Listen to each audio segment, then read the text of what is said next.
बड़ी खबर आपको बता दें, बड़ी खबर मिल रही है। लगातार वॉर जो है वो और तेज होती जा रही है। ईरान के कई शहरों पर बमबारी की खबर मिल रही है। इस्फहान, तबरीज और तेहरान में बमबारी की गई है।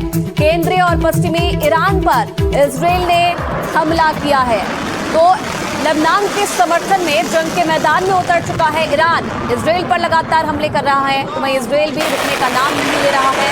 खबर ये मिल रही है कि ईरान के कई शहरों पर इजराइल की तरफ से बमबारी की गई है, निशाना बनाया गया है इस्फहान, तबरीज और तेहरान शहर को, जहां पर जमकर बमबारी की गई है। इसी के साथ साथ केंद्रीय और पश्चिमी ईरान पर भी इजराइल ने हमला किया है। अब देखिए, एक और बड़ी खबर ये मिल रही है कि अमेरिका से तनाव के बीच ईरान से बड़ी खबर ये है, ईरान ने इजराइल पर कई मिसाइलें दागी है। इजराइल के कुछ इलाकों पर मिसाइल अटैक किया है। ईरान ने हमले के बाद बयान भी जारी किया है। ये हमले लेबनान के समर्थन में किए जा रहे हैं, ईरान का ये कहना है। ईरान ने चेतावनी भी दी है कि इजराइल अपने हमले रोके, वरना लेबनान पर उसके हर हमले का जवाब उसी की तरह दिया जाएगा। तो ये बड़ी चेतावनी इजराइल को दी है ईरान ने कि हमले नहीं रुके तो उसका जवाब गंभीर तरीके से दिया जाएगा।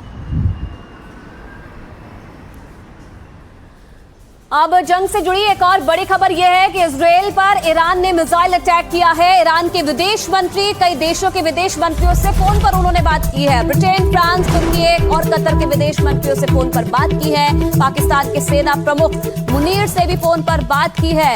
इजराइल पर मिसाइल हमले को लेकर बात की गई है। अब्बास अराक्ची की तरफ से कई देशों को फोन किया गया है और जो ये हमले किए जा रहे हैं इसकी जानकारी इन तमाम देशों को दी गई है। इनमें से कई देश ऐसे हैं जो अमेरिका और ईरान के बीच बातचीत को लेकर मीडिएटर भी बने हुए हैं, मीडिएटर की भूमिका निभा रहे हैं। लेकिन दूसरी तरफ अब जो ये अटैक किया गया है उस पर जो विदेश मंत्री है अब्बास अराक्ची, उन्होंने कई देशों को फोन किया है। और राजीव लगातार हमारे साथ बने हुए हैं तमाम अपडेट्स के साथ में। राजीव, जिन देशों के साथ फोन पर बात की है अब्बास अराक्ची ने, क्या जानकारी है इस बातचीत को लेकर? क्या बातचीत हुई है इन तमाम देशों के साथ अब्बास अराक्ची की?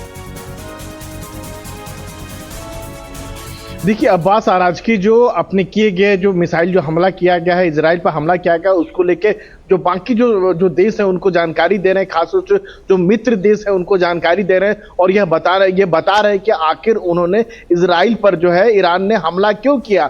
ईरान का शुरू से रुख रहा है कि लेबनान पर जिस तरह से हमले इजराइल कर रहा है और जिस तरह से जो शहरी आबादी है, रिहायशी इलाके हैं, वहां निशाना बना रहा है, बच्चों को निशाना बना रहा है, महिलाओं को निशाना बना रहा है, हिजबुल्लाह के नाम पर, हिजबुल्लाह के लड़ाके के नाम पर। इस पर जो है उनको ये लग रहा है कि दुनिया भर का समर्थन जो है कम से कम उसको मिलना चाहिए। लेकिन मुझे जो कम से कम व्यक्तिगत तौर पर लगता है कि दुनिया के तमाम देश जो है इस मुद्दे को लेकर, खासतौर से जो ईरान ने इजराइल पर हमला किया, शायद ही बहुत कम देश जो है उसके खुल के समर्थन में आए। लेकिन यहाँ ये भी देखने वाले कि बहुत सारे मुल्क जो है इस लेकर भी इजराइल का आलोचना करते हैं कि वह लेबनान पर लगातार हमला कर रहा है। तो जाहिर सी बात है कि अपने पक्ष में अंतर्राष्ट्रीय समर्थन जुटाने के लिए ईरान जो है बाकी देशों से बात कर रहा है।